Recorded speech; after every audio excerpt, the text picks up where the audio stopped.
Hello everyone. Today we are going to discuss how we can do vibe coding with Databricks notebooks. So as you may be already aware, the vibe coding means like using AI assistant to write the code, modify the code, or basically whatever we want to do it in a quick way so that we can just rectify the code based on our needs and we can do anything quickly.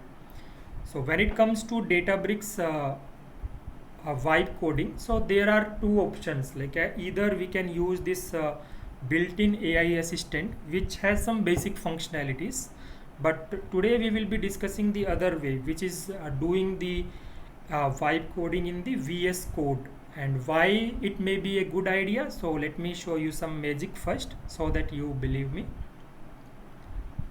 So let's say this is a notebook and I want to add a markdown cell before each of the cell. That explains like the functionality of the upcoming cell. So I won't be doing here manually one by one. What I have done is I have configured my workspace with this VS code, and this is how I am going to do it. Add a markdown cell before each of the cell. That explains the functionality of the next cell.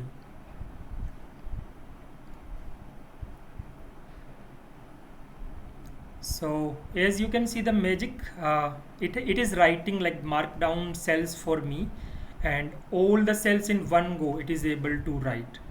What I can do is I can simply use these, review these, and just save to my notebook. So if I click this option, it has added these markdown cells before each of the cell. I decide to keep them after reviewing, and I save my notebook by pressing Ctrl S. And as here you can see that I have synced my notebooks with my workspace. So if I go back to Databricks, I refresh the notebook, you will see the changes are already there. So yes, this is how easy it is to do vibe coding and how we can use VS Code to do lot of things. So now let's discuss this in some more detail. And let me open a new notebook.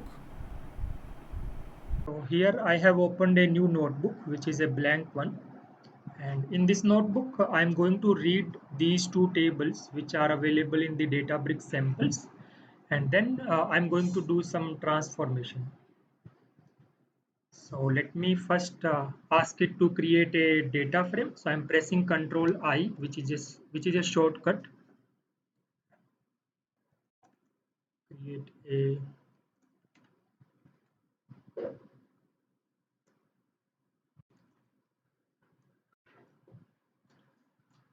now it will be creating the data frame. Yes, it has created. And let me also print its schema.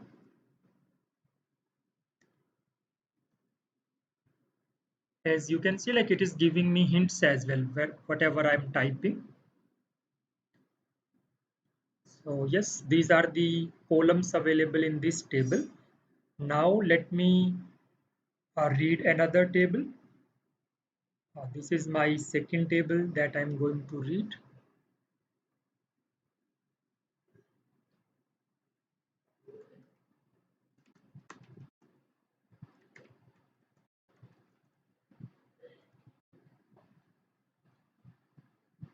So now it is creating that, and this time it automatically knows that I would like to print the schema as well. So it has added that automatically. So see how easy it makes our work. Uh, so now we have both the data frames available. Next, we are going to join them. And whenever we want to write some coding which uses multiple cells, then we use this right side option. So let me ask it to join the data frames.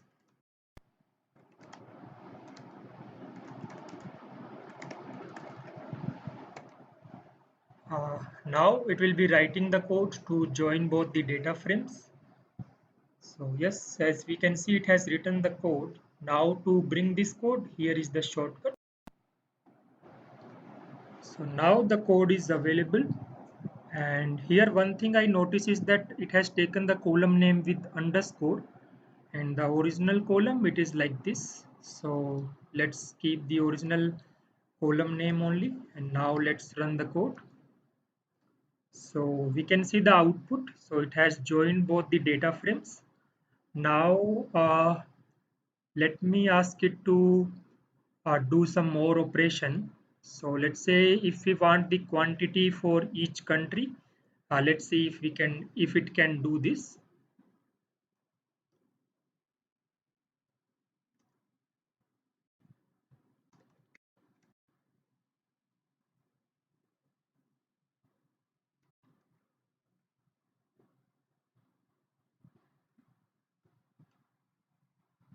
Yes, it has given the code. So let's bring this code.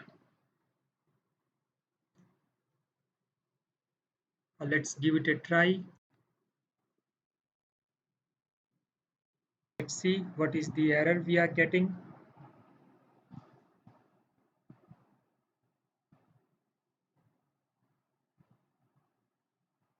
Uh, okay, looks like it is saying quality. Uh, it looks like it was a typing info from my side. We wanted to get the quantity.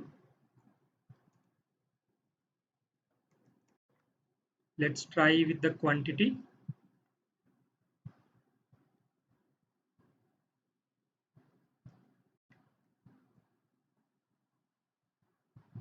Okay, so now we have got the average quantity for each of the country. Now let's say if we want to include city as well along with country. So let's do it using command line.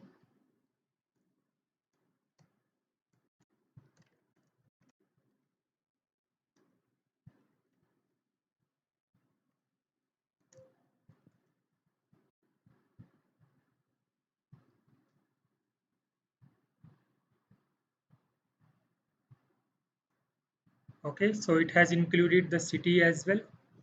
Now let's run it again. So yes, we have got it by both country and city. So this is the transformation I wanted to showcase. Now let's say if we want to add some comments in the entire notebook. So when it comes to doing some operation on the entire notebook, so this is the right place to do. So let's ask it to do that.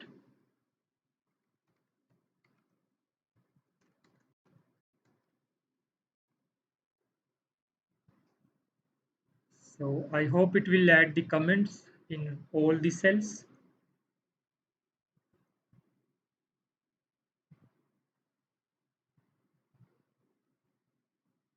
Okay, it has written something. Let's see if it is able to replace properly. Yes, it has added. So whatever extra code or comments were there, those it has cleaned up and it has added proper comments. Now let's say if we want to add the markdown cells as well to explain the functionality, let's ask it to do that.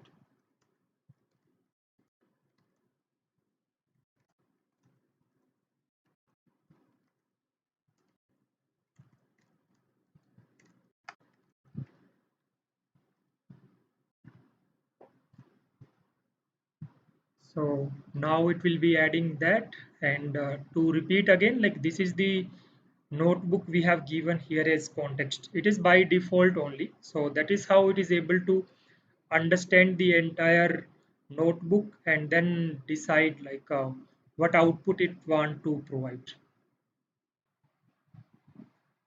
Okay, so now it has done the magic.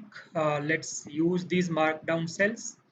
So let's apply these changes in the main notebook. As you can see, the markdown cells has appeared automatically.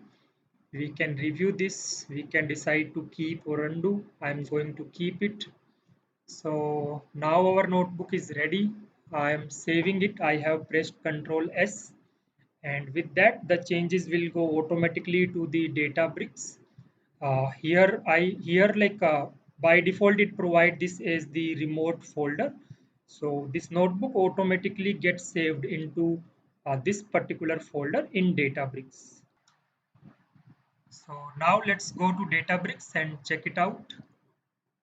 Yes, so this is that location and we can see all our changes are reflected here. So this is what I wanted to showcase today, and I hope you got pretty good idea how exactly we can do vibe coding with Databricks notebook. So you can also enjoy it. You can configure it in VS Code, and how exactly we can configure this kind of environment I have explained in another video. The link is in the description, so you can use that. So that's all for now. Happy coding. Thanks.